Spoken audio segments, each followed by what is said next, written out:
Hi, I'm Joe Walensky from Blink, and I'm talking to some of the presenters that will be at the ConveyUX conference. Today I'm speaking with Bill Albert. Hello, Bill. How are you? Good. How are you, Joe?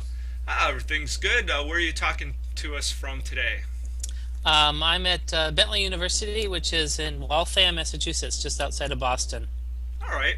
Well, if you're not familiar with Bill, he's the executive director of the User Experience Center at Bentley. He's also co-editor of the Journal of Usability Studies, and relevant to the topic he's going to be talking about, he's an author of the book Measuring the User Experience. Bill, your topic is the role of metrics in a UX strategy. So why don't you tell us a little bit about that? Sure. So I've been dealing with UX metrics for quite a few years now, and one of the things that I've seen is how many individuals, organizations don't use metrics at all, or maybe very little, or they don't use them very effectively. And so what I wanted to do is kind of, in my talk, is kind of take a step back and really think about metrics in a broader way to see how can we use UX metrics to identify problems with products, or identify new opportunities for products or services or functionality, what have you. And then how we can kind of take metrics throughout the product development life cycle, whether it's evaluating a product during kind of an iterative design cycle, or toward the end when we want to validate and kind of get a go, no-go decision on launching a new piece of software or a website or a mobile app.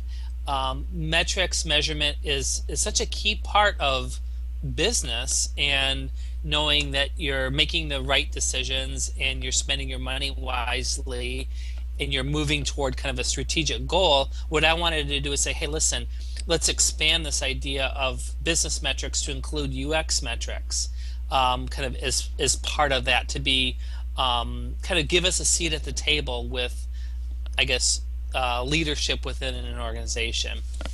So at a high level, that's basically what I want to talk about.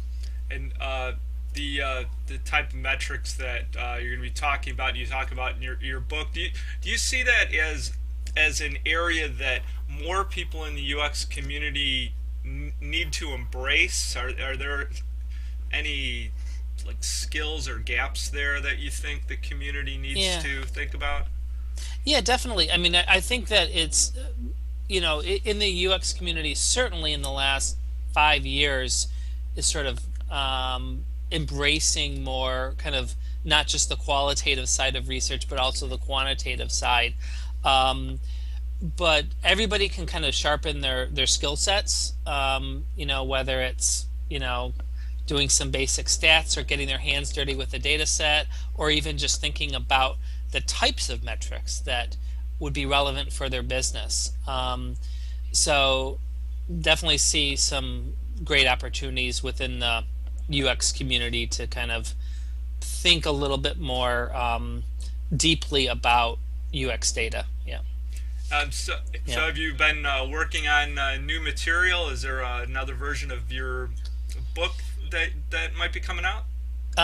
Sure. Actually, as a matter of fact, the second edition of our Measuring UX book that I co-wrote with Tom Tullis just came out in, I think, July, and so that's available. And we teach courses at Bentley on it, as well. So, and I jump around to a few conferences every year, talking about not just metrics, but strategy and kind of other topics near and dear to my heart. All right, great. Well, thanks for taking a few minutes to talk about this with us, and we'll see you in Seattle in February. Looking forward to it.